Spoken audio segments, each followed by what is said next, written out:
If you've been following this channel, you probably have noticed that I mostly use Canon cameras. And I have no particular brand allegiance to Canon, but when you have as many Canon EF lenses and accessories as I do, it makes the most sense to keep going with the same camera system, whether that's Canon or Nikon or Sony. However, at times I have been tempted to switch. I even bought a Nikon D800 for astrophotography, and for a while I used that before I got the Canon ES-RA, at which point I sold it.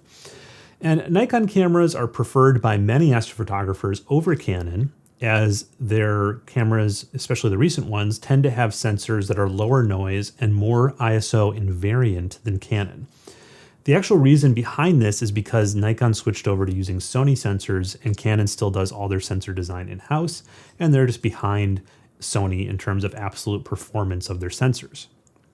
By the way, most of the popular CMOS astronomy cameras from ZWO, QHY, etc. also use these same Sony sensors that are in the Nikon DSLR and both the Sony and Nikon mirrorless cameras. But something I've always wondered is how much does using Canon, which has the slightly noisier sensors, really matter when it comes to our final results as astrophotographers? Because you usually just see the two camps, someone who shoots only Canon, someone who shoots only Nikon, and they argue. But we know that sensor noise is only one thing that impacts the kinds of results you can expect. So what I'm going to explore in this video, and I did a few real-world tests to actually figure this out, is if I keep all the other factors the same telescope, same night sky, same settings, can we see a difference between Canon and Nikon? And a quick note before we dig into this comparison, I received this full spectrum Nikon D5300 from Night Sky Camera, who were interested in letting me use this camera for the channel however I wished.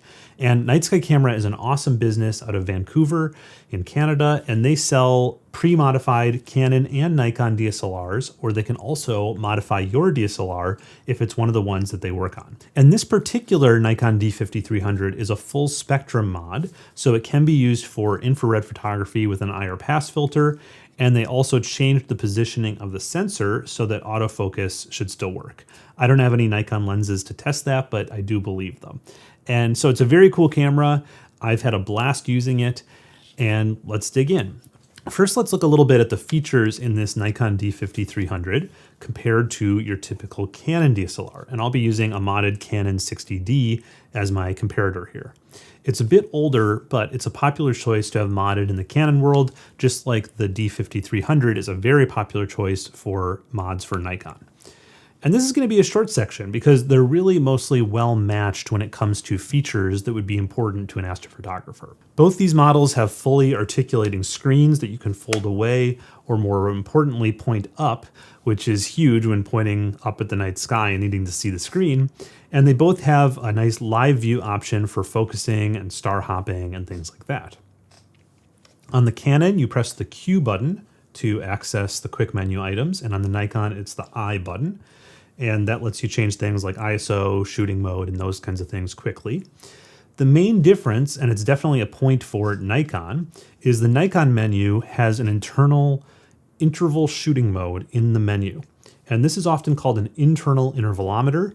From what I could tell, it doesn't completely replace the need for an external intervalometer because I can only set the interval, not the bulb timing. So it would only work for doing a sequence of shots if I limited the exposure time to 30 seconds.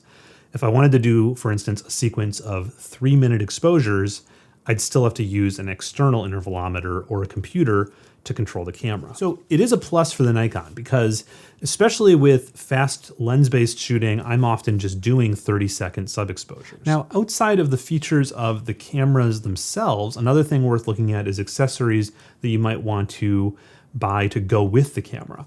And in terms of software support, they both seem to have plenty of options in terms of connecting to a PC and running them from software to control the exposures and things like that. They also both have intervalometer ports and plenty of options there. For lenses, both again have plenty of options, and Sigma makes the Art Series lenses for both Nikon F and Canon EF. So you have some of the best lenses out there for astrophotography available for both camera systems. The one big difference in accessory support is clip-in filters.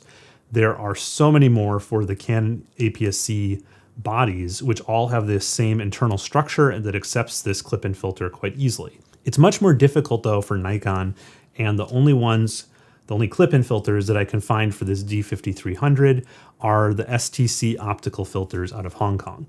So it's not that they don't exist, but you just don't have nearly as many options for clip-ins as you would with Canon. To prepare for this showdown, I took a look at Bill Claff's Photons to Photos website, and the input referred read noise chart gives you a pretty good idea of what we call the ISO and variance of these two cameras. So I'm just going to pick the 60D and the Nikon D5300 here to compare. And you can see that the Nikon has a much flatter curve, meaning using it for long exposures at lower ISO, like 400 or even 200, should pose no significant problems in terms of a read noise hit. While with the Canon 60D, I wouldn't advise using it below something like ISO 1600 for stacked deep sky imaging. And the reason you might want to use lower ISO and longer exposures is to increase the potential for dynamic range in your image. So you could retain good star color and the bright highlights while bringing out the very faint detail like dusty objects and things like that. So dynamic range is typically decreased as you increase ISO because the full well capacity at each photo site is diminished. Now, interestingly, the Canon and Nikon cameras seem to converge in terms of read noise right at ISO 3200, which is already an ISO I use a lot for deep sky imaging, so that will be an interesting comparison between the two. The other interesting comparison is for longer exposures at a much lower ISO, so for that I picked ISO 400 because the read noise is almost doubled for the Canon versus the Nikon at ISO 400. Okay, and on to the main event here, which is direct comparisons. These were taken on the same night with the same lens, which was the Ascar 200mm Astro camera lens at f4, from a Bortle 4 sky with no moonlight. I'm using my standard testing subject here, which is the North America Nebula. And the first thing we're going to look at is just single 30-second exposures straight from camera. I did just, the only thing I did here was an auto stretch of each image and lined them up with registration so that we could do direct comparisons. So we have, I'm going to go through a number of comparisons here. The Canon is always going to be on the left and the Nikon is always going to be on the right. And again, this is a single 30-second exposure. This gives you an idea of what it looks like zoomed out, but now let's do some zoom ins because that's where we're going to really see any differences in noise, if there are any. And remember, this is at ISO 3200, where according to that website, Photons to Photos, the read noise is about the same on these two cameras.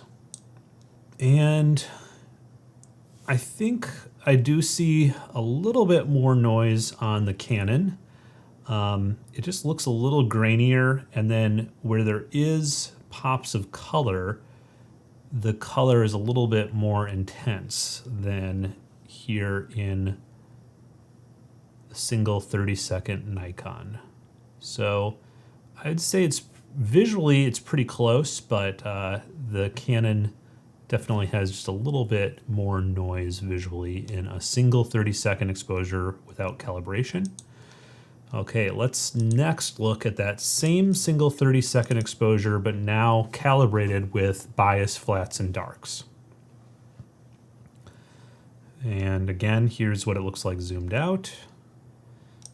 Now let's zoom in. Again, I mean, it's really just sort of a different quality of noise, I guess, in a sense, but I do think that I see a little bit of banding already, even in a single 30-second exposure with the Canon, while on the Nikon, the noise looks more random and distributed evenly, while I can see a little bit of sort of pattern in the Canon, which looks like it could pose an issue.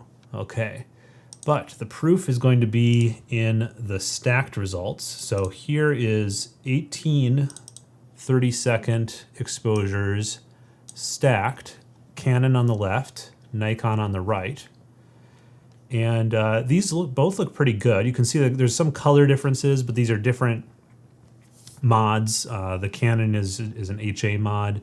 The Nikon is a full spectrum bare sensor. So there's some differences there. let's zoom in again.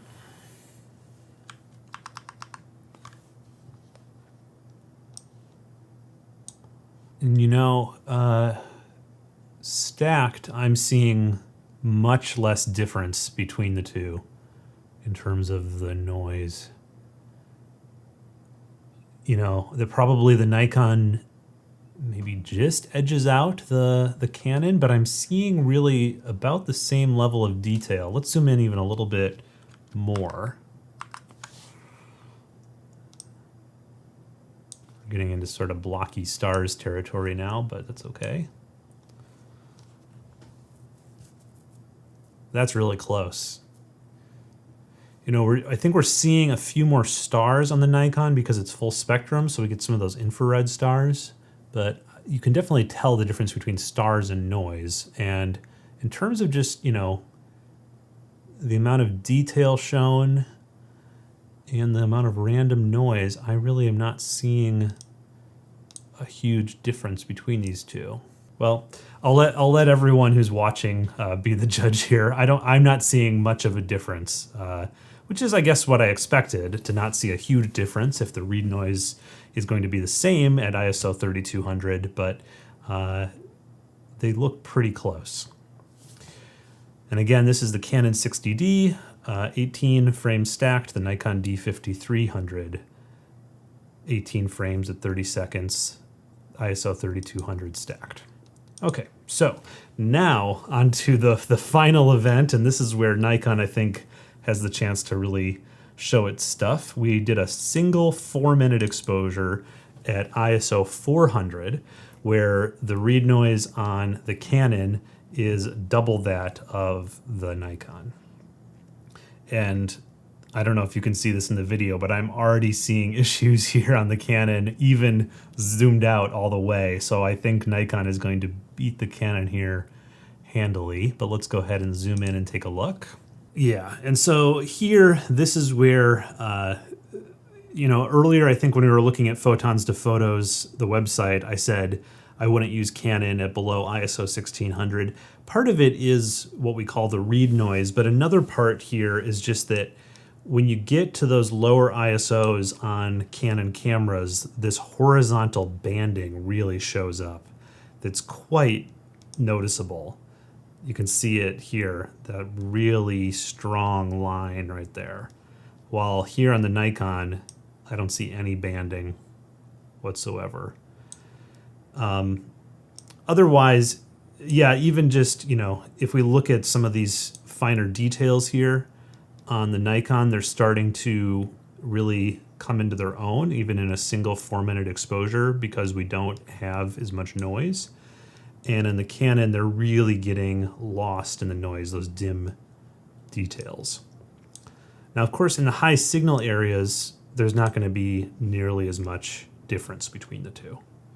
So in the bright parts here of Orion Nebula, you're not going to see much difference. Yeah, I mean, it really depends on the part of the scene you're looking at. Like here,